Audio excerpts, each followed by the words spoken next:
Early voting has started here in Texas and in many other states across the country. And to learn more about what's happening nationally, we're joined by CBS News political correspondent Caitlin Huey-Burns. Thank you for joining us, Caitlin, and welcome. Here in Texas, analysts are predicting record turnout for a midterm election. What are you seeing in other states?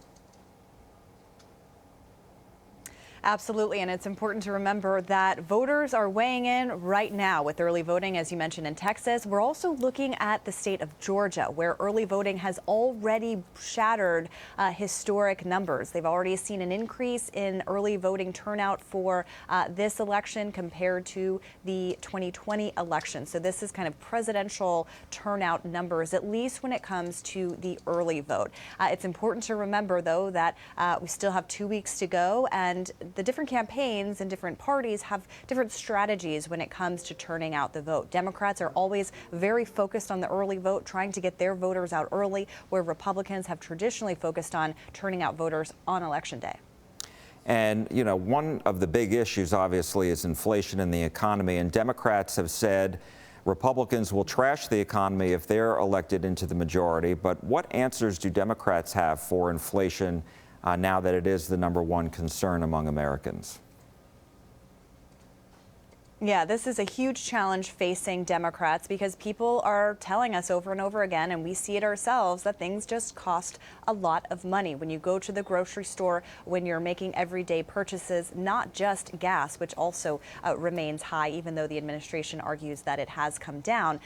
The Democrats are essentially trying to argue, and we'll see the effect of this, but trying to argue that the inflation issue is a global problem, that other countries are dealing with it too, that this is something that has hit everything globally, and they're going to try to point to things that they have done that they believe will bring down prices. You're going to hear them talk a lot about the Inflation Reduction Act, which lessens costs for seniors when it comes to prescription drugs, but it really doesn't address what what voters are saying that they're feeling the price increases in, and that's groceries and other everyday items that just cost a lot more money. So there are a lot of questions about what Democrats are doing, what they can do for this, and Republicans are capitalizing on that sentiment among the voter base, which is saying, look, the economy and inflation are just top of mind.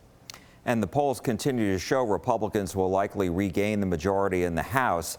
Has the picture in the Senate become any clearer?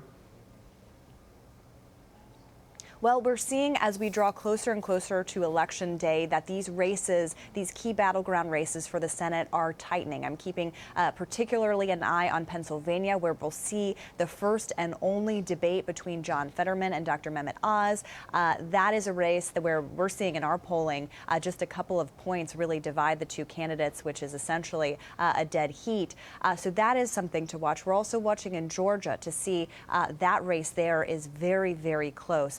We're, been talking to people in different states, talking to strategists, operatives, campaigns. We also see that Nevada is a state to watch. That is very, very close. And if Democrats lose Nevada, that means a bleaker picture in terms of keeping the Senate. CBS News political correspondent Caitlin Huey-Burns, thank you so much for joining us. We appreciate it. And be sure to see more of the latest political reporting tonight on the CBS Evening News with Norah O'Donnell right here on CBS 11 at 5:30 p.m.